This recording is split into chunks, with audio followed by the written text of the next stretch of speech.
Vía Pública. Vía Pública. Diversas reacciones políticas ha generado la acción del gobierno, anunciada ayer, de presentar un requerimiento ante el Tribunal Constitucional justamente para declarar inconstitucional el proyecto que permite un nuevo retiro de fondos de pensiones, el segundo 10%, para entenderlo como socialmente se denomina. Alguna parte de la oposición critica justamente la postura que toma el gobierno en orden a acudir a este tribunal y defender su propio proyecto, que supone más borde, le llama el gobierno, restricciones, le llama a la oposición, al retiro de fondos previsionales. Algunos de estos bordes o retiros que indica el gobierno es que es en 2 cuotas, que es no para todas las personas, sino para aquellos que hayan tenido merma en sus ingresos, es pagando los impuestos para las personas que deben pagar impuestos, es decir, los de mayores ingresos, y una serie de otros matices al proyecto original que emana de la Cámara de Diputados. En este sentido, los jefes de comité de la Cámara acordaron responder de forma institucional al requerimiento. Por su parte, el presidente de la Comisión de Constitución del Senado, Alfonso Durresti, pidió a la mesa de la Cámara Alta que la corporación también se haga parte frente al requerimiento que presentó el gobierno en el Tribunal Constitucional. Vamos a la mesa de conversación. Nos acompaña justamente un diputado de la República, el diputado Marcelo Díaz, diputado del movimiento UNIR. Marcelo, buenas noches, gracias por estar aquí. Me cuentan, he leído, sabemos que el movimiento UNIR genera o anuncia la precandidatura tuya a la presidencia, lo cual viene a ser el primer precandidato de uno de los partidos o una de las agrupaciones miembros del Frente Amplio. Así es. Cuéntanos de qué se trata. Efectivamente, tuvimos una asamblea en 2 momentos, el sábado pasado y el sábado anterior, y tomamos esta decisión porque tenemos la convicción de que el Frente Amplio tiene que apostar a liderar el próximo ciclo que viene, porque hay 2 grandes cambios, grandes transformaciones que Chile va a hacer. Primero, votarse una nueva Constitución.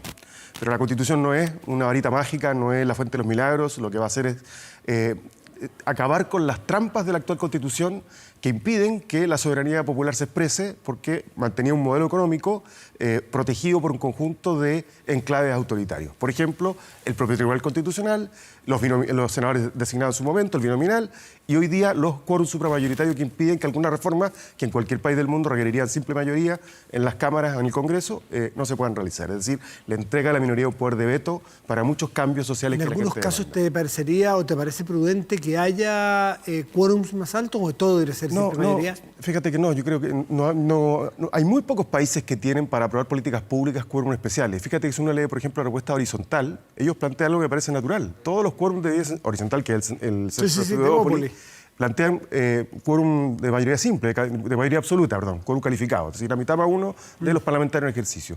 Y plantean solo 2 casos en que debiesen haber reformas de quórum más elevado. Por ejemplo, para la propia reforma de la Constitución, que plantea el requisito de 2 congresos sucesivos, que uno podría discutirlo, en Europa se discute, o que para ese caso sí haya la necesidad de un quórum de 3/5 con disolución de la Cámara. Uno podría pensar en fórmulas así, pero son para casos muy excepcionales. O quizás para el capítulo de derechos humanos, pero la regla general es que las constituciones no contienen el detalle de las políticas públicas, sino contienen las reglas del juego, generales, la distribución del poder, los poderes públicos, el capítulo de derecho, y el resto lo dejan librado al libre juego de la democracia, por cierto, respetando a las minorías, pero permitiendo que la mayoría gobierne. Entonces nosotros creemos que esa es una primera transformación importante que va a ocurrir. La segunda son las transformaciones estructurales para construir bienes públicos al acceso de todos. Me refiero a salud, educación, pensiones, y eso lo va a hacer el próximo gobierno, no viene en la Constitución. Entonces, disputar la conducción del próximo gobierno significa asumir la responsabilidad de encabezar ese proceso de transformaciones que a nosotros nos parece que es fundamental. ¿Quiénes forman parte de UNIR? Mira, UNIR, la mayoría somos exmilitantes del Partido Socialista, pero no solo exmilitantes del Partido Socialista, sino que se ha integrado también gente que proviene de otros partidos, pero también mucho independientes.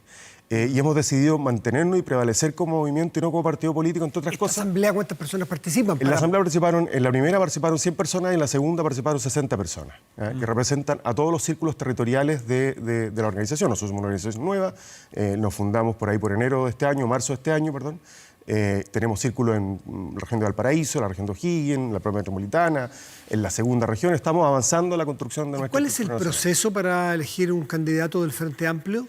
Mira, nosotros... ¿Primarias? Nosotros pensamos que primaria es el mejor mecanismo. Si uno mira la experiencia previa del propio Frente Amplio, fue capaz de constituirse un actor político a partir de una definición presidencial mediante primaria.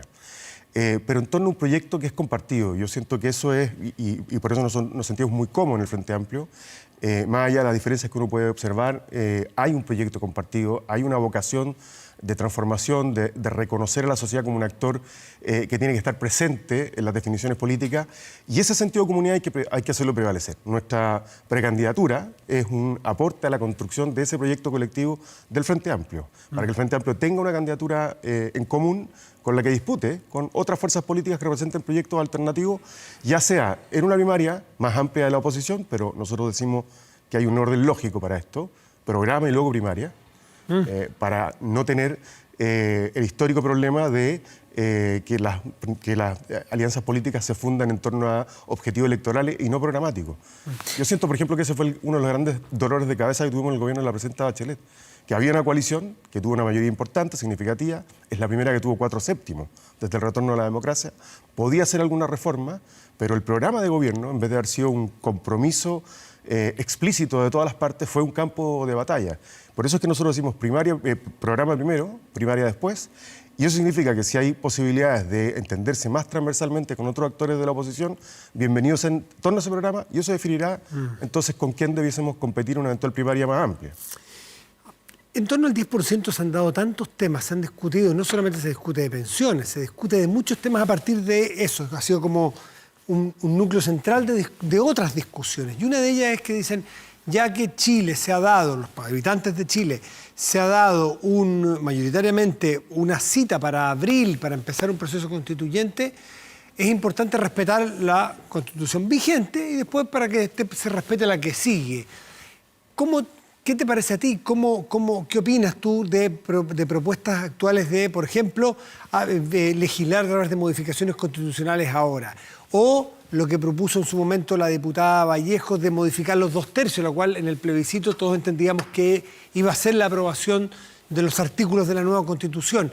Es decir, innovaciones, por llamarlo de algún modo amistoso, en lo que ha ocurrido este último mes. A ver, lo de establecer políticas vía reforma no es algo nuevo, ¿eh? Lo nuevo es que esta vez tuvo los votos. Y tuvo los votos porque los propios parlamentarios, un número significativo de parlamentarios de la coalición de gobierno de la derecha votaron a favor de esta iniciativa. Pero se había hecho un montón de veces antes. La derecha nunca le preocupó porque tenía los votos y el orden suficiente para rechazar esa reforma. Ningún gobierno, ninguno del retorno a la democracia había llevado al Tribunal Constitucional un proyecto porque se había iniciado una reforma constitucional. Ninguna reforma constitucional ha sido declarada inadmisible en 30 años. Esta es la primera vez, creo que el gobierno, una torpeza inaudita, para tratar de evitar que se apruebe el proyecto, presenta el propio, tardíamente, después de que saca 130 votos en la Cámara de Diputados, con 48 votos de ¿Qué otra derecha. política pública intentó establecerse a través de una reforma constitucional? Mira, hay muchas, no recuerdo ahora exactamente, pero vas a ver una, porque si son un montón, una me va. ¿Qué sé yo? Por ejemplo, creo que la primera intentó regular el lobby, lo hicimos a través de reforma constitucional, establecer el agua como un bien de consumo público en enero de este año, que sacó 24 votos a favor, 12 votos en contra y se rechazó. Que establecerlo como un derecho, y está regulado en el Código de Agua, uno podría decir por qué no lo hicieron por la vía de reforma del Código de Agua. Muchas veces han intentado reformas constitucionales para salvar el exceso de dominio legal que tiene el gobierno, es decir, el exceso de materias que esta Constitución ¿Ustedes son partidarios de que permanezcan algunas facultades en el ámbito de lo privativo del Poder Ejecutivo? Hoy día es presidente, será la presidenta o otro presidente, lo que fuere, sobre todo, por ejemplo, en materia previsionales, tributarias, de gasto, que sea prerrogativa del presidente de turno? Primero yo soy partidario de un régimen parlamentario, ¿eh? Y en consecuencia uno debe tener alineada la mayoría presidencial o la mayoría gubernamental con la mayoría parlamentaria. Creo que el régimen político latinoamericano es una anomalía y que ha demostrado sus falencias en dos vías. Por la vía de tener gobiernos que no tienen mayoría para legislar y segundo, por la entronización de ciertos fenómenos de caudillismo. No conozco ningún régimen, salvo Estados Unidos, que es un régimen completamente distinto, ninguna democracia desarrollada que tenga un régimen presidencial como los tienen los países de América Latina. Así espero que eso lo cambiemos. Eso resolvería el problema de que el que gobierna es porque tiene mayoría en el Congreso, y alinearía institucionalmente a estos dos poderes del Estado. Pero si ese cambio no se hiciera, o aún haciéndolo, sí, yo creo que hay algunas materias que tienen que ser iniciativa exclusiva del Ejecutivo, por ejemplo, el gasto público. Gasto público. Sí, porque de lo contrario se convertiría el Congreso en una feria, ¿no? Donde uno se aliaría con otros parlamentarios para lograr, no sé, plata para un puente, plata para un hospital, plata... Pero eso pasa hoy. todos los días. Pero los no, presidentes, los ministros de las Express que me toca entrevistar a mí, no recuerdo, no voy a nombrar ninguno, porque no sé si lo han dicho en on o en off, y hay que respetar ese código. Te dicen que se la pasan negociando puentes, paraderos y vías exclusivas y lo que fuere, a cambio de aprobar leyes. Por supuesto, bueno, pero eso es legítimo, eso es parte de la negociación parlamentaria, porque uno tiene una representación nacional, pero también una territorial. Pero el que tiene la llave para abrir la fuente de los recursos del Ejecutivo. En el presupuesto pasa eso. Lo que ocurrió la semana pasada con rechazo a partidas del Ejecutivo tiene que ver con eso. Es un proceso de negociación legítima, reglado entre el Ejecutivo y el Legislativo, que ocurre precisamente hoy con particularidad porque tenemos un gobierno que tuvo una determinada mayoría que le permitió elegir presidente de la República y tenemos una mayoría distinta, democráticamente, sin binominal, sin designado, que representa una sensibilidad distinta. Por eso es que creo que es bueno que haya una cooperación no forzada, sino por la vía del incentivo del régimen parlamentario. Pero sí hay materias que debiesen estar reservadas a la iniciativa exclusiva del Ejecutivo. Pero creo que esta Constitución tiene un exceso de materia en ese sentido. Y el propio Tribunal Constitucional, por ejemplo, el postnatal de emergencia, que ahora estamos pidiendo al gobierno que lo prorrogue y tampoco escucha. 4 meses nos costó que el gobierno se abriera a legislar. Se abriera a legislar y nosotros, cuando presentamos el proyecto, justificamos con incluso fallo del Tribunal Constitucional que no todo puede ser entendido como iniciativa exclusiva del Ejecutivo porque implica gasto fiscal, porque hay a veces gasto o efecto colateral de gasto que el Parlamento tiene que tener el derecho, si no es decorativo el Parlamento. Y parte de la crisis del Congreso tiene que ver con eso, ¿no? Marcelo Díaz, ¿el presidente de la República actual, a tu juicio, debiera terminar el mandato como indica la Constitución? Y lo pregunto no porque se me ocurrió esta noche, es porque se anuncia para mañana la presentación de un proyecto de 2 diputados, el diputado Rodrigo González y el diputado Jaime Mulet, de adelantar la elección presidencial y parlamentarias para el 11 de abril. Sí. No, yo creo que el gobierno tiene que terminar el mandato. Hace todo lo posible para que se presenten iniciativas de este tipo. Yo creo que El senador Guillé también está por esa... Sí, yo he escuchado, sé que se presenta mañana este proyecto. Mira... ¿Estás en contra? Estoy en contra, creo que... ¿Vos vas a votar en contra? No sé si va a presentar finalmente, no sé si va a discutir. Si se presenta, vas a votar en contra. Voy a votar en contra, sí. Por una razón que a mi juicio es bien estratégica, una reflexión más estructural respecto del estallido social. Yo creo que el estallido social abrió la posibilidad de transformar Chile como no lo habíamos tenido en 40 años. Incluso permitió posibilitar el proceso constituyente. Se ha ido dando. Exactamente, me correspondió encabezar en el gobierno de la presidenta Bachelet nuestro proceso constituyente y el día 15, me acuerdo en la noche, del famoso acuerdo del 15 de noviembre, había parlamentarios de derecha que reconocían que le hubiese gustado haber apoyado el proceso, viendo a la luz de las cosas, que no fueron capaces de ver que detrás de ese proceso estaba el reconocimiento de que la sociedad estaba demandando cambios más profundos. Y creo que... En el proceso de la presidenta Bachelet. Exactamente. Que lo que buscaba era precisamente eso, ¿no? Cabildo autoconvocado. Exactamente. Entonces, había una virtud en ese proceso que fue descalificado por muchos actores de la derecha. Algunos se sumaron. Yo reconozco a Nebópoli, en el propio senador Sondón, que se sumó con crítica, pero se sumó al proceso, pero otros lo combatieron de principio a fin. Entonces, yo creo que lo que ocurrió del 18 de octubre en adelante abre posibilidades de transformación, pero lo que queremos es un país que se fortalezca social, cultural, económica e institucionalmente. ¿Qué opinas de algún sector o una parte de tu sector político que ha pedido desde el día 19, del 18 en la noche, la renuncia del presidente Piñera, modificaciones constitucionales para que termine el mandato antes? ¿Qué es lo que hay detrás para tratar de entenderlo? Tú que estás con ellos, compartes bancadas, compartes reuniones. Mira, yo siento que a lo mejor hay un anhelo de expresar de manera más legítima la rabia y el malestar de la gente. Porque se van sumando cosas, ¿no? El 10%, el segundo retiro, la ausencia de apoyo para un montón de sectores, licencias médicas rechazadas. La propia Cámara cometió un error, ha vuelto a correr por tercera vez una sesión especial convocada para esto, mientras la gente está desesperada con un aumento del 15% de patologías de salud mental y con licencias automáticamente rechazadas. La no renovación del IFE, es decir, hay una condición socioeconómica tan dramática, un gobierno tan insensible. El gobierno anunció que va a renovar el IFE. El ministro de Hacienda. ¿Hoy? No, el ministro hace cosa de 2 semanas dijo que se iba a estudiar la renovación. Claro, pero es un estudio. Y aún así, es más, hoy día lo que estamos viendo es que se le está planteando a la gente cómo vuelve la plata, los 500.000 pesos el bono de clase media. ¿Que no debiera devolverse? Mira, yo creo que... ¿Aquellas personas que no les bajó el ingreso?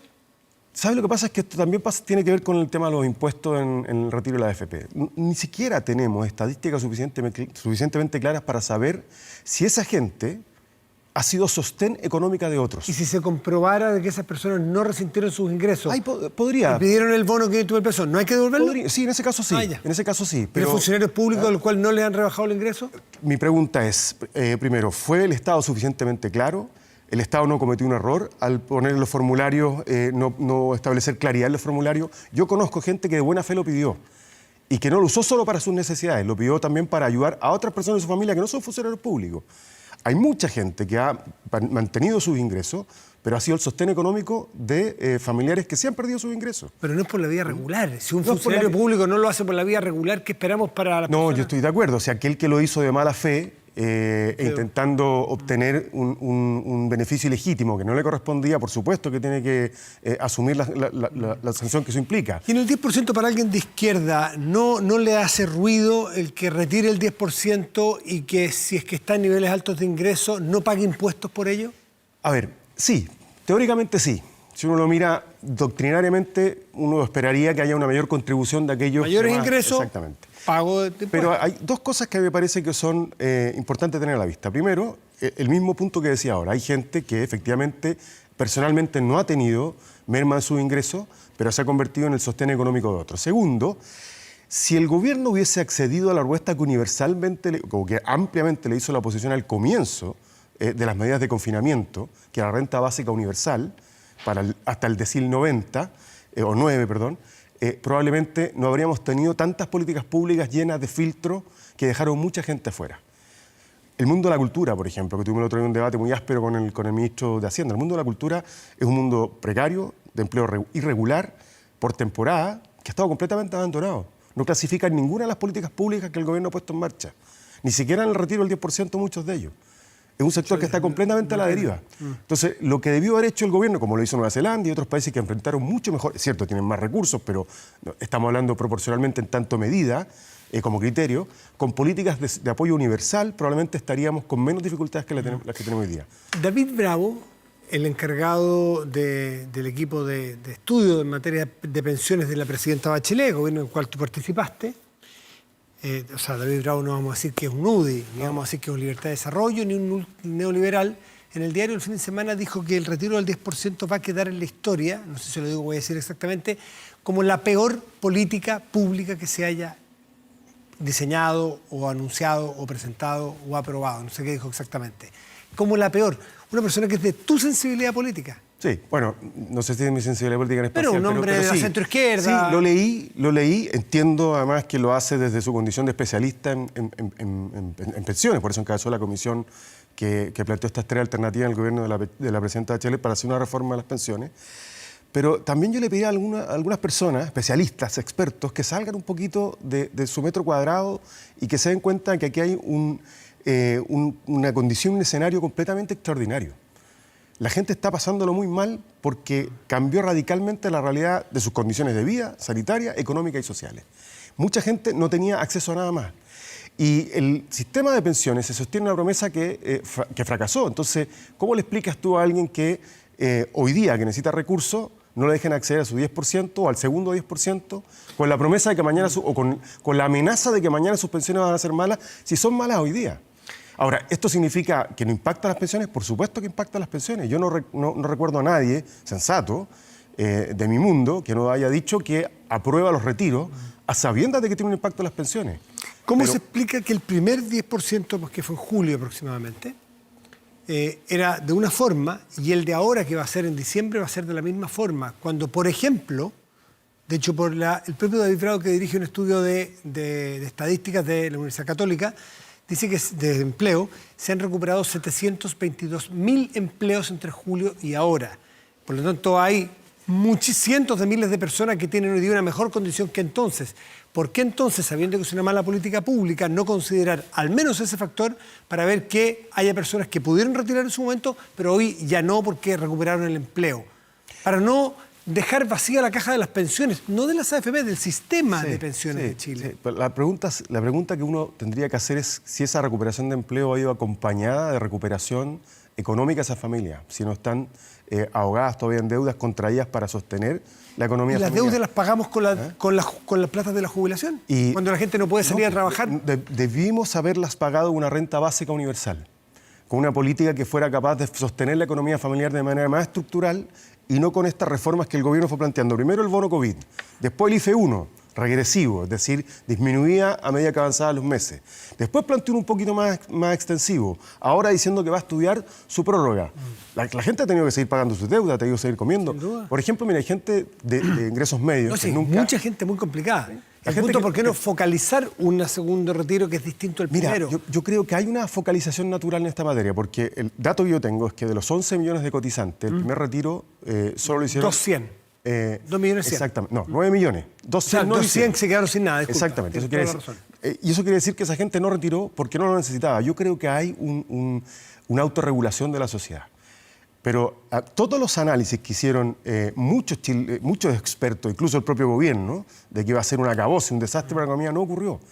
Entonces, es cierto, por aquí podemos estar beneficiando a un número pequeño, probablemente gente que no lo necesita, que no lo merece, que lo que va a hacer un ejercicio de bicicleta financiera, pero hay que asumir que la responsabilidad de eso es la falta de una política universal del gobierno para apoyar a la familia desde el día 1.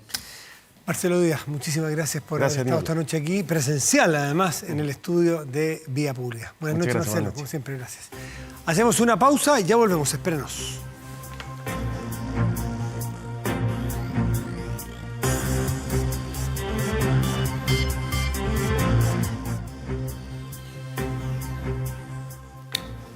Estamos de vuelta aquí en Vía Pública. Hace un par de semanas había una interesante, reñida elección en la UDI. Los candidatos eran Pablo Longueira y María José Hoffman. En los últimos días todo se revirtió, todo cambió. Y tenemos otro escenario, completamente distinto o no. No sé qué tan completamente distinto. Pero tenemos otros dos candidatos. Tenemos a Víctor Pérez, que hace nada era ministro del Interior. Sabemos la situación que ocurrió con él, que dejó de serlo. Y tampoco está María José Hoffman, se bajó Pablo Longueira. Y tampoco está María José Hoffman, está Javier Macaya. Quiero entender qué pasó allí, para eso tomamos contacto con Javier Macaya, diputado UDI. Javier, buenas noches, gracias por recibirnos. Buenas noches, Matías, gusto saludarte. Los partidos siempre son territorio comanche, como decimos los periodistas, difícil de comprender. Ahí ustedes saben lo que pasa en cada uno de los partidos. ¿Qué ocurrió? Que hace una semana eran dos candidatos y hoy día son otros dos candidatos. A ver, explícanos. A ver, bueno, fueron varios los factores. Primero, en el caso de la candidatura de Pablo Longueira, por las razones que conocimos, él declinó su candidatura. Y bueno, en el caso de nosotros tuvimos una conversación. Por una inhabilidad por procesos judiciales pendientes. Por una situación, claro, que él... No manejo todos los detalles, porque son situaciones que me imagino que él tomó la definición con todos los antecedentes y la verdad no tuvimos mayor información de por qué tomó esa decisión. Y en el caso nuestro, nosotros creemos que fue una decisión quizás a última hora, considerando los antecedentes de que la lista del Frente ya no iba a ser encabezada por Pablo y asumiendo, Matías, fundamentalmente que nosotros ya habíamos recorrido un camino hace 2 años atrás, sí, con una candidatura que estuvimos súper cerca de alcanzar la presidencia del partido. Llegamos al 49%, 48 y tanto por ciento de los votos, y había un camino recorrido, y ahí la Beba Hoffman tomó también ella la decisión de decir, bueno, creo que Javier es el más indicado para este momento, en estas condiciones, y al final es parte de la estrategia con la que se enfrenta un proceso como el que estamos enfrentando. Nosotros estuvimos hasta casi la última hora trabajando y generando la posibilidad de buscar una lista de consenso, cosa que finalmente no se dio. Y bueno, hoy día estamos enfrentando una decisión, una elección interna, que tiene que ser que el partido al final del día salga fortalecido. O sea, no estamos discutiendo entre personas de distintos partidos, sino que el mismo partido y buscando las diferencias y la manera de proyectarlo el futuro. Está claro que, o da la impresión, más que está claro, da la impresión de que a estas alturas no es muy presentable que los partidos elijan candidatos de consenso. Es decir, y no solamente por parecerlo, sino que para generar discusiones es bueno tener alternativas. Por lo tanto, que Víctor Pérez y ustedes vayan a una contienda electoral puede oxigenar el partido. Eso, porque además la UDI no es el partido que tenga la democracia más antigua en el mapa político chileno. No sé desde cuándo que uno les da un voto. Sí. Pero nos hemos acostumbrado a la democracia. Sí, por eso es bueno que sigan. Hemos tenido varios procesos electorales, han sido parte de la forma en que se toman las decisiones en la UDI en los últimos años. La última, penúltima y anteriormente también. O sea, ya son varios los procesos electorales que hemos tenido. no han sido dramáticos, han sido situaciones donde creo que la posibilidad de recorrer el país, conversar con la militancia, han permitido que el partido salga fortalecido. A mí me parece que está bien. Es un ejercicio que se hace cada 2 años y bueno, es lo que estamos empezando a hacer ahora, es una elección muy corta en tiempos de preparación, la elección interna del partido el próximo 12 de diciembre, así que esperamos desplegarnos con la máxima intensidad, conversar, ojalá con todas las limitaciones que supone hoy día la pandemia sanitaria, con la mayor cantidad de militantes posible por todo Chile. Sí, para los que somos afuerinos a ese partido, ¿qué es lo que divide o qué es lo que diferencia más que divide? La candidatura de Víctor Pérez y la de ustedes. Uno ve generacionalmente, Víctor Pérez es como un semicoronel, tú eres nueva ola, nueva horneada, pero eso es muy obvio a lo mejor. Quizás hay más aguas profundas para entender qué presenta cada uno de ustedes. Bueno, primero, la primera diferencia es que la nuestra no es una lista de continuidad. O sea, sin ir más lejos, en la lista claro. de Víctor Pérez está sí. la actual presidenta del partido como candidata a la vicepresidencia. O sea, eso habla que efectivamente si uno tiene que elegir cuál es la lista de continuidad para seguir haciendo más o menos las mismas cosas, claro, es la lista de Víctor Pérez. O sea, nosotros creemos que no tiene mucho sentido buscar la continuidad cuando creemos que de verdad el país ha cambiado radicalmente. Segundo, creemos que nuestra lista de verdad tiene una vocación casi rabiosa, lo digo, de meterle más rostros nuevos. O sea, cuando tú mirabas la presentación de nuestra lista, hay un alcalde que va en un primer periodo, como es el alcalde de la Reina Palacio, hay una dirigente de la juventud de la región de los lagos, hay una vocación descentralizadora también muy regional. La mayor cantidad de los miembros de la directiva nuestra son miembros de regiones, pero fundamentalmente tiene que ver con forma y cómo empatizas tú con los cambios que se han dado en Chile. Yo creo que la principal diferencia, Matías, no la encuentra en el fondo, en la defensa de ciertos principios, pero sí la puedes encontrar en la actitud con la cual nosotros estamos enfrentando este proceso. Y esa actitud que es rabiosamente buscadora de renovación, de juventud y proyectando el partido hacia el futuro, creo que es la principal diferencia que nosotros estamos tratando de plasmar en este proceso. O sea, es lo que aparenta, un tema muy generacional,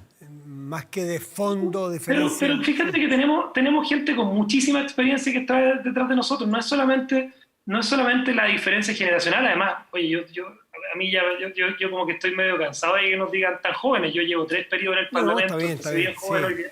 Hoy día tengo 42 años y ya estamos con algo de experiencia y con algo más de posibilidades quizás de tener la tranquilidad y las posibilidades de que esa experiencia también sea un aliado a la hora de enfrentar este proceso.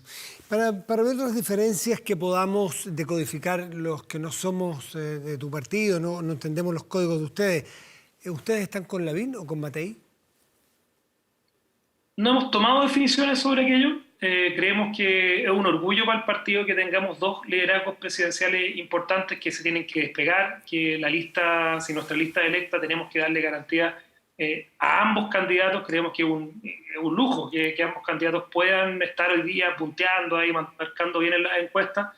Y creemos que en el actual momento que vive Chile, uno tiene que tomar darle las garantías, permitirles desplegarse y no tomar decisiones en un salón de calle Suecia ahí donde se diga este o este otro es el candidato que más me gusta. Pero ¿cuál los representa? ¿A ti cuál te representa más?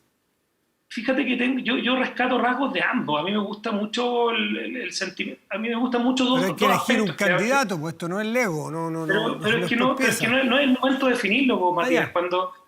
No es el momento de definirlo. A mí lo que me pasa hoy día, veo en Joaquín Lavín una vocación muy profunda en lo que dice en relación con la integración social. Y yo creo que eso es algo que el partido tiene que reivindicarlo como la nueva vocación popular que tuvo en sus momentos.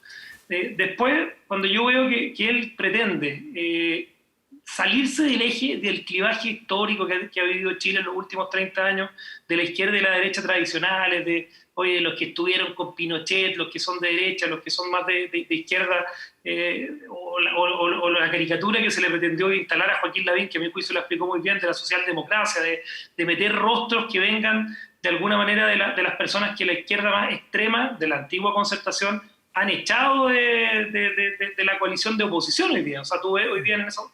Yo veo a Joaquín Lavín muy buscador de puentes con ese mundo. Y por otro lado veo en Evelyn Matei una figura que es capaz de ejercer autoridad, con contenido, con la capacidad de entender también el mundo que estamos viviendo, entendiendo la diversidad que existe en las ciudades. Mira, yo estoy muy orgulloso de ser militante de un partido que tiene dos figuras de ese calibre y pretendo, si soy presidente del partido, darle garantía a ambos de poder desplegarse y buscar la mejor carta pensando en la proyección del proyecto político de Chile. Javier Macaya, en los minutos que nos quedan me gustaría que nos dieras tu perspectiva política respecto de la opción que tomó el gobierno de llevar al Tribunal Constitucional el famoso 10% que salió de una iniciativa parlamentaria.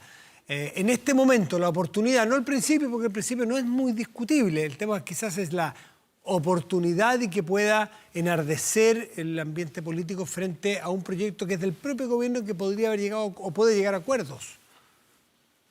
A ver, yo, a propósito de la oportunidad, yo creo que el gobierno hace lo que debió haber hecho hace mucho tiempo, y a propósito del primer proyecto del retiro del 10%, y lo hace no solamente en el requerimiento ante el Tribunal Constitucional, sino que buscando una solución que le ponga orilla, que le ponga más contenido a lo que significa el retiro del 10%. O sea, el gobierno, a propósito del primer retiro, pudo haber tomado la actitud de defender además institucionalmente lo que significa. Yo escuchaba al diputado recién, Marcelo Díaz, decir que cuando los parlamentarios se transforman en los dueños del gasto público, porque no nos olvidemos que en este proyecto y en el anterior, los parlamentarios de alguna manera, no de alguna manera, directamente se transformaron también en inductores del gasto público. Acá hay, en el primer proyecto, en el primer retiro, hay más de 6.000 millones de dólares que se pueden calcular, una proyección de lo que va a significar lo que va a tener que pagar el Estado en pensiones básicas solidarias. O sea, el diputado Marcelo Díaz lo dijo de muy buena forma, pero curiosamente ha sido uno de los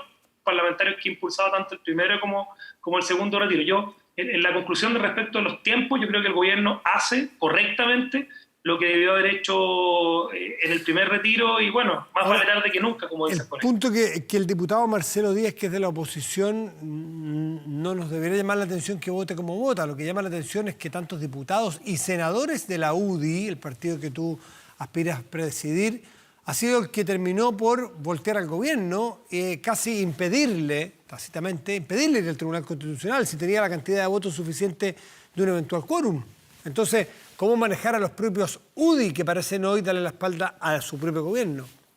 Es un tremendo desafío, por los grandes problemas que han tenido las coaliciones desde el retorno a la democracia. Tienen que ver no siempre con la actitud de la oposición, sino que también con parlamentarios que quizás falta diálogo, falta conversación. Ahora, yo creo que si el gobierno hubiese llevado este proyecto al Tribunal Constitucional durante el primer trámite y hubiese presentado un proyecto como lo está haciendo hoy día, no hubiésemos terminado en un quórum de 2/3. O sea, de nuevo, creo que acá es fácil ser general de la batalla. También hay que decir que hemos tenido una oposición que ha buscado cada oportunidad para pegarle al gobierno sin importar los costos para el país. Pero al final del día, creo que lo que ha hecho el gobierno el día de hoy es lo correcto, hay que defenderlo. Yo tengo fíjate que más que el requerimiento del Tribunal Constitucional, que tengo más dudas de cómo vamos a discutir y votar el proyecto del retiro con las orillas que están poniéndose, porque al final los principios que a uno le nacen en esto, que tienen que ver con cómo ocupamos y le echamos mano a las pensiones para una cuestión de contingencia, de urgencia. Yo creo que el gobierno tiene que profundizar y más rápido apurarse en las herramientas del ingreso familiar de emergencia, pensando en el rebrote y otras cosas que esto. Porque además tengo la impresión, y esto va a depender mucho de lo que diga el Tribunal Constitucional y cómo se vote el nuevo proyecto del Ejecutivo, de que no sé si finalmente esa sea la respuesta adecuada a lo que estamos viviendo. ¿Coincides con lo que indica la oposición en que en materia económica o de ayuda social el gobierno ha sido un tanto mezquino o que ha llegado tarde, que es el término que más se recurre a él?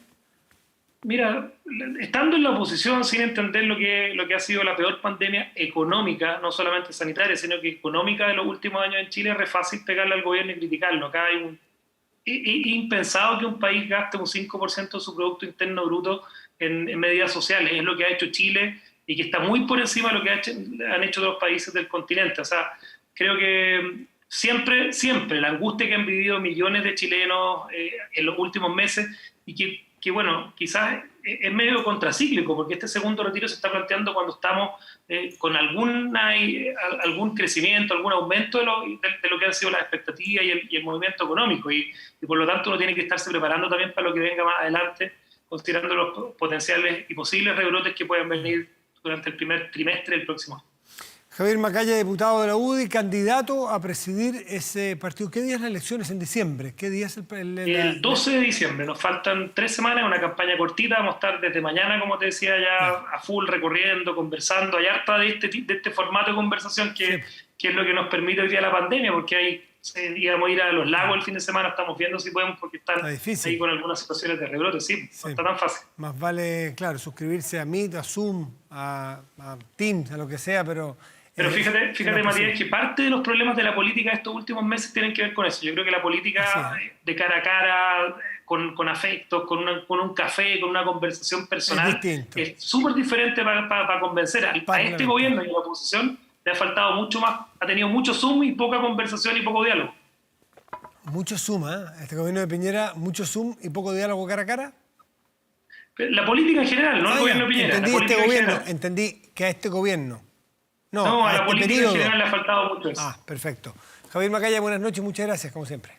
Gracias, Matías. Un abrazo. Muy bien, chao. Hacemos una pausa y volvemos en Vía Pública. Espérenos.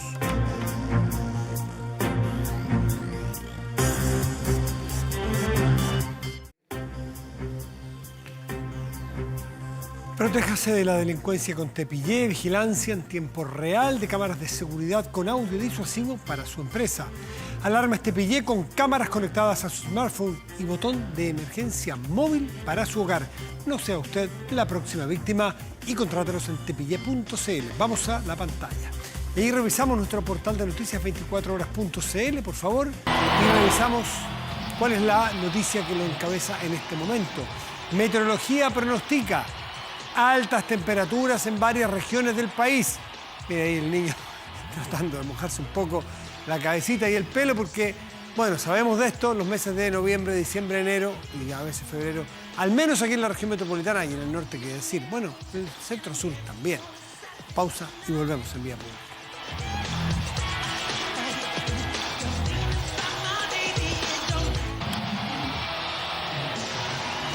De vuelta aquí en Vía Pública, revisamos de inmediato la temperatura. En este momento la región metropolitana presenta cielo despejado y 17 grados.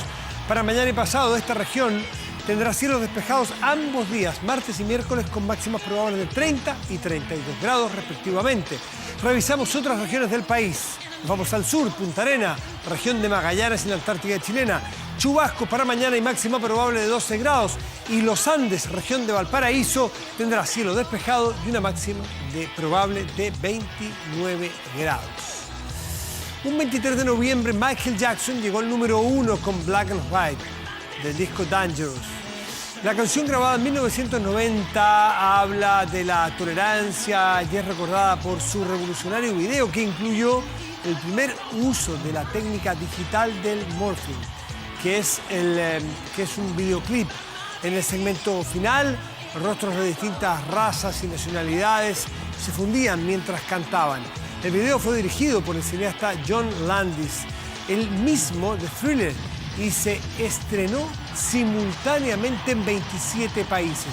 Este sencillo es considerado la canción de rock o pop de mayor venta en la década de los 90. Ahora despedimos el programa con la interpretación de Black or White, junto a otras canciones de Jackson en el Super Bowl de 1993, actuación que sigue siendo considerada por varios expertos como la más exitosa de este video. Muy buenas noches y gracias por venir.